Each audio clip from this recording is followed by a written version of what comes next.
Jumbi. Cheer up. Get right. Back to Jumbi. Okay, today we're going to be working on two major things. One, kicking, the chamber with the kick. I know we've discussed this before, but that's what we're going to be working on tonight. And the other thing is hips. Hips. Hips are very, very important to all of our strikes. Not just kicks, but all of our strikes as well. So real quick, let's go ahead and warm up a little bit. Arm rolls going forward. Hana, dual, set, net, dasit, yasit, ilgu, yadel, aha, yol. Going backwards. Hana, dual, set, net, dasit, yasit, ilgu, yadel, aha, yol. Elbows. Hana, dual, set, net, dasit, yasit, ilgu, yadel, aha, yol. Backwards. Hana, dual, set, net, dasit, yasit, ilgu, yadel, aha, yol. Wrists. Hana, dual, set, net, dasit, yasit, ilgu, yadel, aha, yol. Backwards. Hana, dual, set, net, dasit, yasit, ilgu, yadel, aha, yol. Spread your feet and hold it. Hana, dual, set, net, dasit, yasit, ilgu, yadel, aha, yol. Walk it out a little bit. Hana, dual, set, net, dasit, yasit, ilgu, yadel, aha, yol. Walk it out a little bit more. Hana, dual, set, net, dasit, yasit, ilgu, yadel, aha, yol. Good. Go down the middle. Just hold it. Hana, dual, set, net, dasit, yasit, ilgu, yadel, aha, yol. To the left. Hana, dual, set, net, dasit, yasit, ilgu, yadel, aha, yol. To the right. Hana, dual, set, net, dasit, yasit, ilgu, yadel, aha, yol. Down the middle again. Hana, dual, set, net, dasit, yasit, ilgu, yadel, aha, yol. Good. Let's warm up the core just a little bit with some rotations. Try to keep your hips facing forward. You're stretching that spine.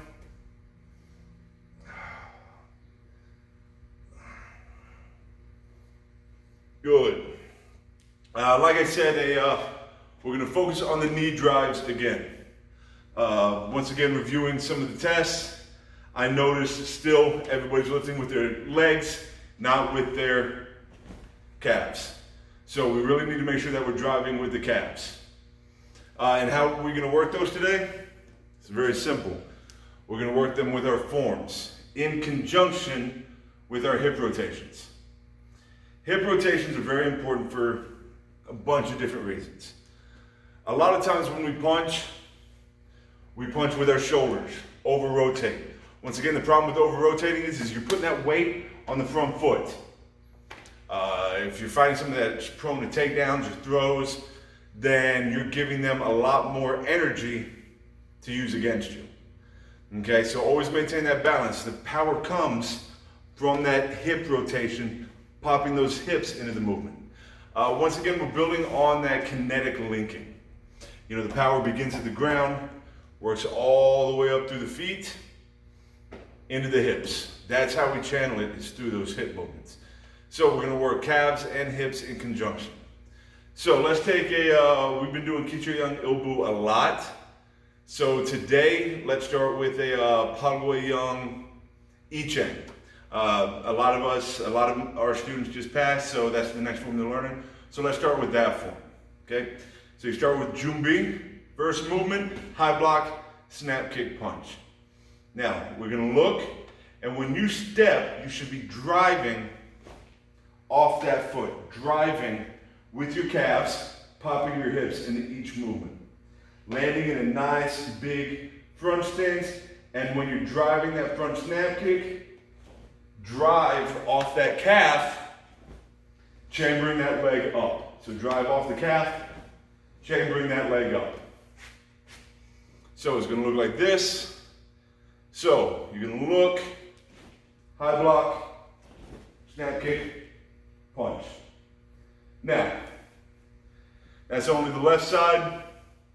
So what do we do with it from there? Just like all forms, they're mirror images of each other. So now we practice the other side. So, Jumbi, stepping into a high block, you're gonna look, high block, driving off the back leg, snap kick, punch. When you chamber, or when you turn, drive off that lead leg. So you're gonna drive, high block, popping those hips over, front snap kick, middle punch. Once again, you're driving with the calf and not your legs. Focus on that hip rotation. So as I'm turning, I'm popping those hips over.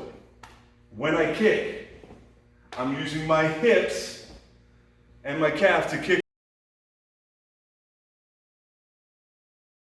into each punch. So let's try that again. Jumbi. So we're gonna look, step, high block, snap kick, punch. Turning over the right shoulder, driving off that lead calf, high block, snap kick, punch. Back to Jumbi. And like I was saying the other day, you don't have to practice the forms in their entirety every time. Let's say you want to work on your high blocks. We're working on those right now. Then practice just this part of the form. Or pick a different form like Kicho Young's Ibu and run through that form. Practice those high blocks over and over and over and over again.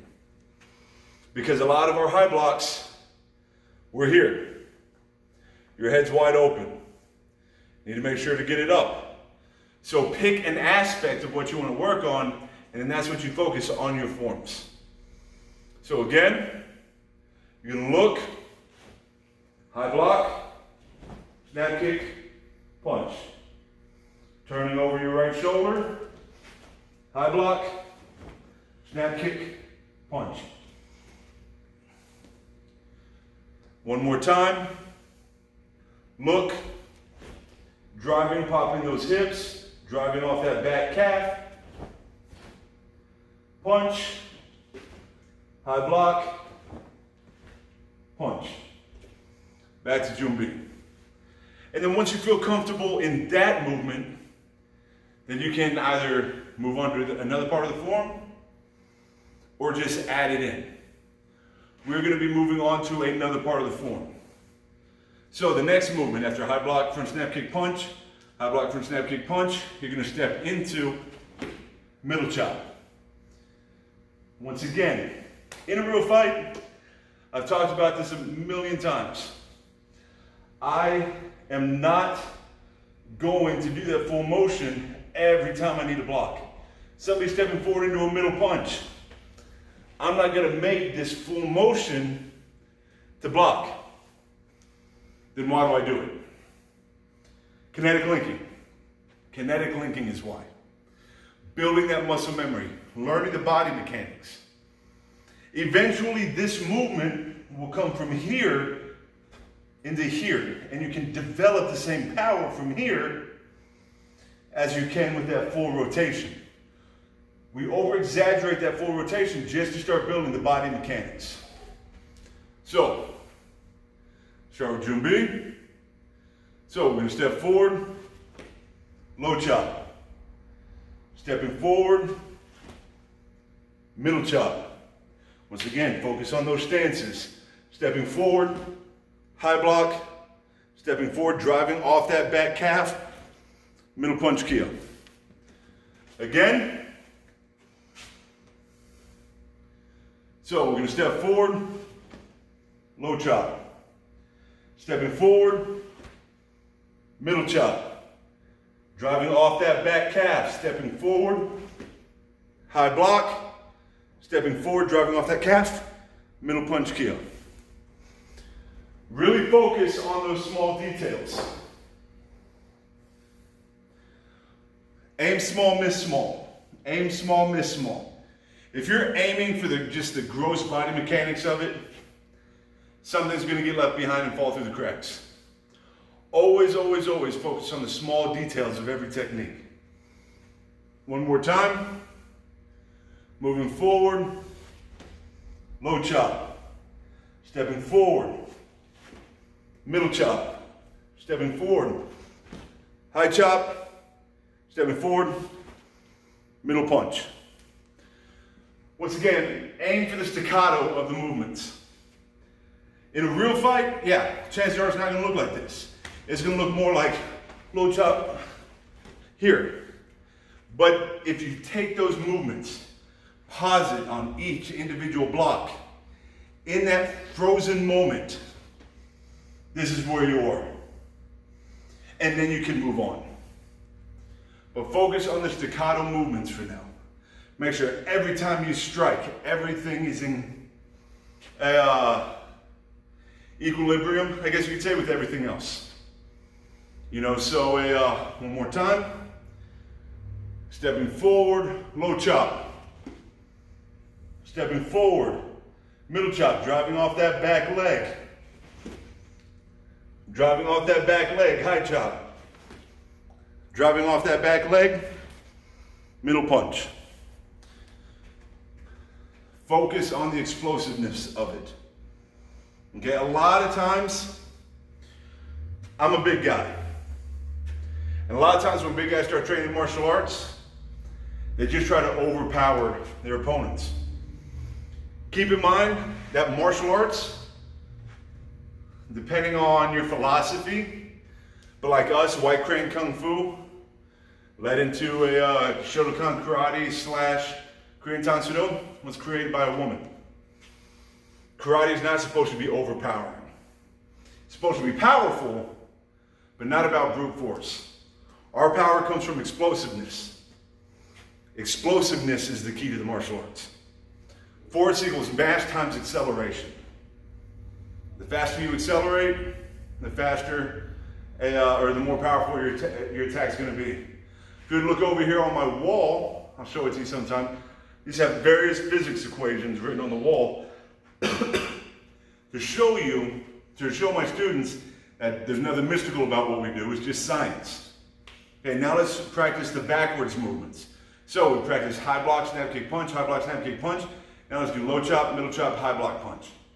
Now we're going to be doing low chop, closed fist, middle chop, closed fist, out and in a back stance, and punch. And once again, we're focusing on hips, we're focusing on calves.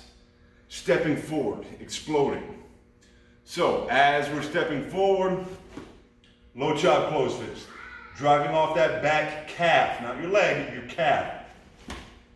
Middle chop, closed fist. Stepping forward, driving off that back leg. Out and in a back stance, middle punch kill. Again. Stepping forward, low chop, closed fist. Once again, driving off that back calf. Middle chop, closed fist. Driving forward, out and in a back stance. Driving forward, middle punch. And one more time. Stepping forward, low chop. Stepping forward, middle chop. Stepping forward, out and in a back stance. Stepping forward, ice! Middle punch.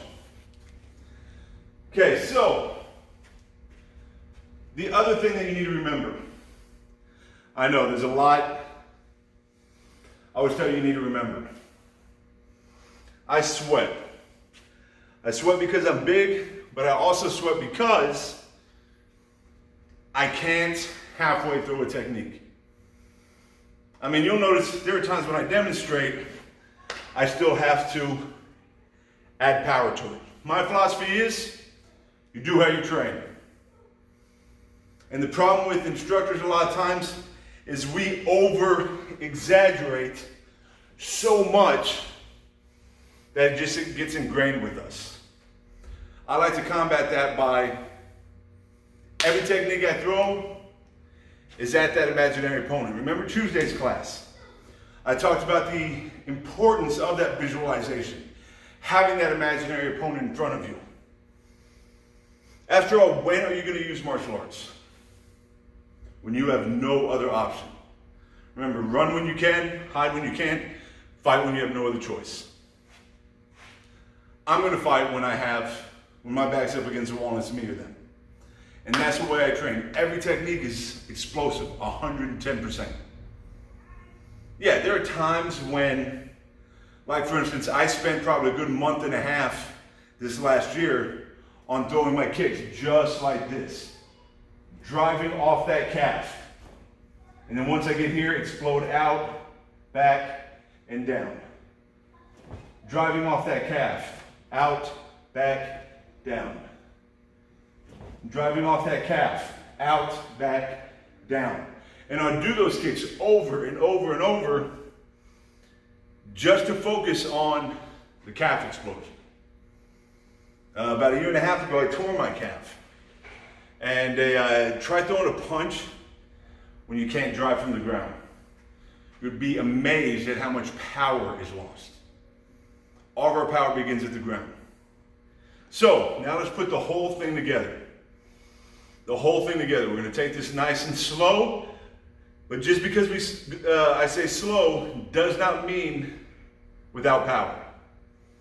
So once again, focusing on calves and hip movement. Jumbi, Pagoyang Ichen, second eight-sided form. And look, high block. Driving off that back calf. First snap kick punch. Driving off that front calf, turning over your right shoulder. Front snap kick, punch. Moving to the left. Driving off that front calf. Low chop. Driving off that back calf. Middle chop, driving off that back calf, high block, driving off that back calf, ice, middle chop. Now, turning all the way around to the left. Let's go back so you can see. Driving off that back calf, turning over your left shoulder, high block, driving off that back calf, front snap kick punch, driving off the front calf, front snap kick, middle punch. Going backwards, driving off that lead calf. Low chop, stepping forward. Middle chop, stepping forward. Out in and back stance, stepping forward. Ice! Middle punch. 270, driving off that back calf. High block, driving off that back calf. First snap kick, middle punch. 180 over your right. High block. First snap kick, middle punch. Back to Jumbi. So, when you're practicing these forms at home, always, always, always pick a aspect to focus on when you're doing forms that day. One day, make it breathing. One day, make sure your aim is correct with your hands, that you're kicking with the correct part of your foot. Now, while we are getting ready to wrap up, make sure a question of the night. If you have a question, make sure to type it in, please. I don't know if everybody watching is students, but let me explain. I don't know everything. And I really hope one of these days I get one of those questions that I don't know the answer to and I have to say, I don't know. But I close every class with a question of the night. So while we're doing that, let's focus on just some hip drills. So you're going to step into a front stance. One of the best techniques, in my opinion, to really focus on those hip movements is out, in. Out, in. I think this was actually like our third online class. So the best way to practice, out, in. Really focus on those hips. You don't want hip movement, should demonstrate this way. You You don't want hip movement horizontal or side to side, and you don't want hip movement forward.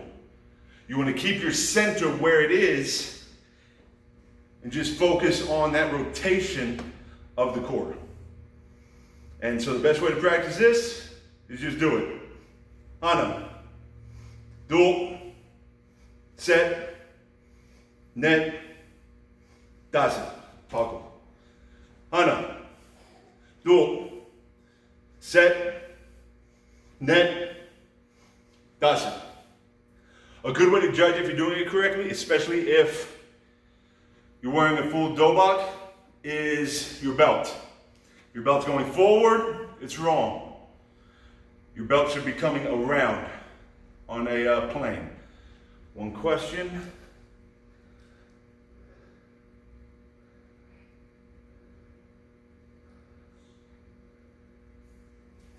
Okay, question I got was, I'm scared basically to practice my forms because what happens if I keep practicing it wrong? Short answer, you will be practicing it wrong. You will be practicing it wrong. A decade from now, if you're still doing this, you will look back and be like, oh my God, what was I thinking?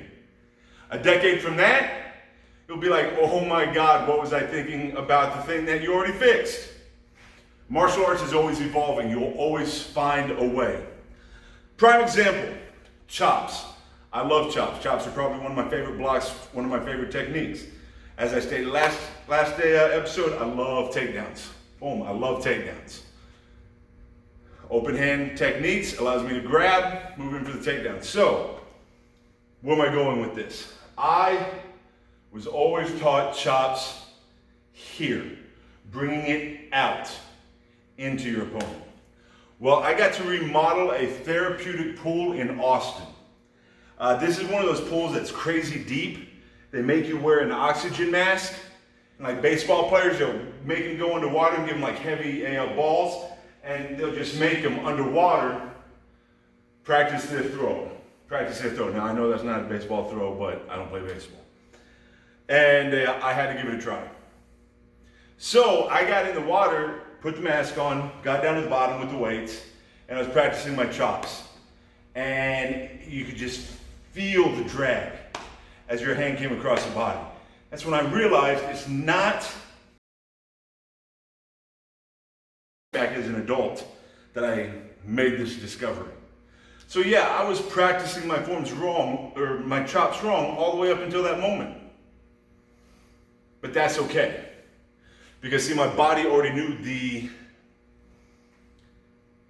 gross movements to the techniques. So changing a small part of the technique isn't going to be that difficult in the long run. Yes, you're going to have to go back and put in the repetition to fix the small issues. But never not practice because you're scared of making a mistake. Okay, after all, this is a marathon, not a race. You will make mistakes along the way. Anyway, I hope that answered your question. Other than that, good class. Keep practicing, keep practicing, keep practicing. Hopefully pretty soon class will be able to go back tomorrow or to normal. Those of you that after that still will not be able to attend class even once I'm having regularly scheduled classes, keep in mind that I will still keep doing these online. I will keep, this is something I told you from the beginning, I want to keep going, and it will get easier as time goes, I'm sure. But other than that, everybody have a great night. Don't forget, hey, 7 o'clock, check out Krav Maga. Other than that, y'all have a great evening. Jumbi! Cheer up!